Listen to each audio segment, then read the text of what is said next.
Traffic and metro works, ये दोनों ने मिलके पूरा मतलब जाना आना जो है, अगर बंदा सुबह 7 बजे ऑफिस से घर से निकलेगा तब वो जाके 10 बजे तक अपने ऑफिस पहुंच सकता है। इतना मतलब हर जगह पे ट्रैफिक, चाहे एलबीएस हो, चाहे वेस्टर्न एक्सप्रेस हाईवे हो, चाहे ईस्टर्न एक्सप्रेस हाईवे हो, सब जगह मेट्रो के काम के वजह से आधे से ज्यादा रोड जा चुके हैं। Even in Thane eastern express highway near Korum mall trees cut कर रहे हैं ये सब के लिए। तो मीन्स बीएसटी अगर सुबह के वक्त पकड़ोगे, सुबह पहला ट्रिप या दूसरा ट्रिप, तब तक वो टाइम पे रहता है। उसके बाद इतना ट्रैफिक रहता है वो कुछ नहीं कर पाते एंड वो ट्रैफिक में फंस जाते हैं, सब बसेस लेट आता है। तो फिर आपको क्या लगता है कि कम्यूटर्स को मतलब उनकी तरफ से बेस्ट की, या फिर जो भी मुंबई की ट्रांसपोर्टेशन को अगर उनके एक्सपीरियंस को बेहतर करना है, उनके ड्राइविंग टाइम को कम करना है, तो क्या मेन चीजें हैं जो करने की जरूरत है?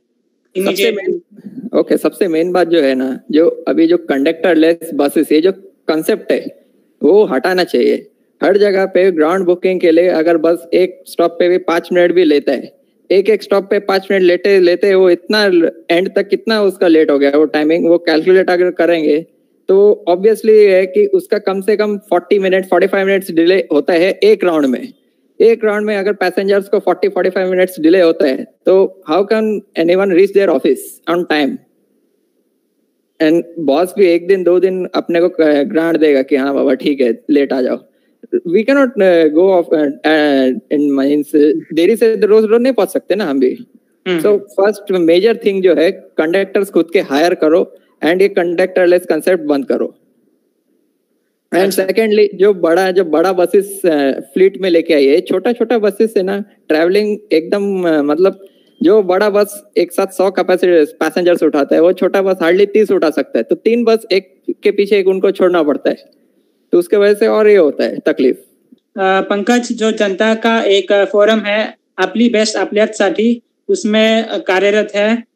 कम्यूटर्स के जो डिमांड्स है उनको पेश करने के लिए। तो मुझे ये जानना है कि एग्जैक्टली किस प्रकार से जनता के लिए क्या अच्छा है, ये कैसे मालूम पड़ता है और किस तरह से अधिकारियों के पास आप अपना डिमांड्स रखते हैं?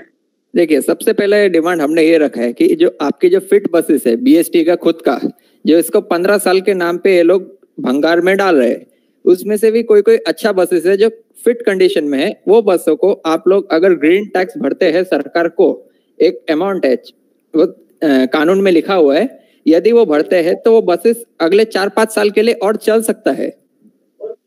तो वो करके बीएसटी क्यों नहीं ये कर रही है? ये छोटा छोटा बसेस के ऊपर 50,000 1 लाख का इतना किराया देते हैं इनको, तो उससे अच्छा खुद का बसेस 4-5 साल चलाइए, उसमें यात्रियों को भी दिक्कत नहीं और किसी को और को भी दिक्कत नहीं होगी ना। इसमें हमारा सबसे बड़ी मांग यही है।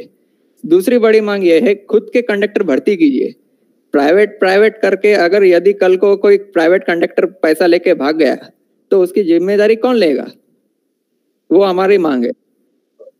और उसके लिए हम अलग अलग डिपो में जाके उनसे पत्र व्यवहार करके, अभी हाल ही में हम मुंबई सेंट्रल डिपो में गए थे, वहां पे हमने ये पत्र व्यवहार किया कि जो कंडक्टर्स अभी तो नया ये लोगों ने निकाला है कि जो बीएसटी के खुद के ड्राइवर्स है उनको कंडक्टर बना के बस स्टॉप पे खड़ा करके ग्राउंड बुकिंग करवाते हैं और अपने बसेस को डिपो के अंदर रखते हैं। ये किस हद तक सही है ये उनके व्यवस्थापन को ही मालूम है। देखिए, ये लोग क्या बोलते हैं कि एक्चुअली रूल क्या है। जब हमने कंप्लेंट किया तो बीएसटी के ऑफिसर्स, जो कमेटी का जो अध्यक्ष है, बीएसटी कमेटी का जो अध्यक्ष है, वो बोले कि ऐसा कोई रूल नहीं है, जो भले ही कंडक्टर लेस बस हो उन्होंने पैसेंजर लेना चाहिए। एंड जहाँ पे कंडक्टर खड़ा है ग्राउंड बुकिंग के लिए, वहां पे उधर से बाकी के पैसेंजर्स की भी ग्राउंड बुकिंग करवानी चाहिए। बट यहाँ पे ऐसा कुछ नहीं होता है। ग्राउंड बुकिंग के नाम पे सब ड्राइवर खाली बसें भगाते हैं। आज भी मैंने सफर किया 66 नाम का जो नंबर का जो फेमस रूट है, जो पूरा south Mumbai to Sion connect करता है, वो उसमें सब लाल बाग वगैरह होते हुए जाता है। उसमें छोटा छोटा इलेक्ट्रिक बसें डाल के इन्होंने उसको भी शॉर्ट कर दिया है। सीएसटी की जगह सिर्फ ओपेरा हाउस तक आधी से ज्यादा बसें ऐसे ही चलती है। उसमें भी वो लोग सब स्टॉप पे नहीं रोकते। जिसमें मैंने सफर किया उसने सिर्फ दादर टीटी पे रोका पैसेंजर्स लिए, उसके बाद उसने कहीं पे भी नहीं रोका। ऐसे ही जिसको उतरना था उनको ही उतारा। और जब भी हम ये बात किसी ऑफिसर से कहते हैं तो ऑफिसर क्या बोलते हैं, कंडक्टर नहीं है तो आप आगे जाइए या पीछे आइए। अभी एक बात हमें समझ नहीं आया, अगर कोई आगे जाना है या पीछे आना है उसके लिए रिक्शा या कुछ और लगेगा, तो बीएसटी क्या बोल रहा है कि इनडायरेक्टली हमारे लिए मत रुको और रिक्शा टैक्सी मार के अपना जर्नी कंटिन्यू कर लो।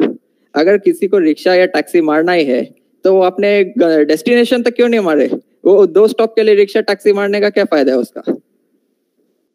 सबसे पहला सुझाव तो यही है जो बीएसटी के जीएम ने बोला था उनकी मीटिंग में रिसेंटली, एक आध महीना पहले, कि बीएसटी बस कहीं से भी लाए या कितना भी लाए, बस तुमको मिलने से मतलब है। ये गलत होना चाहिए, गलत है एकदम, ऐसा नहीं होना चाहिए। बीएसटी का खुद का भी एक फ्लीट रहना चाहिए, वो भी यूनिक साइज्ड।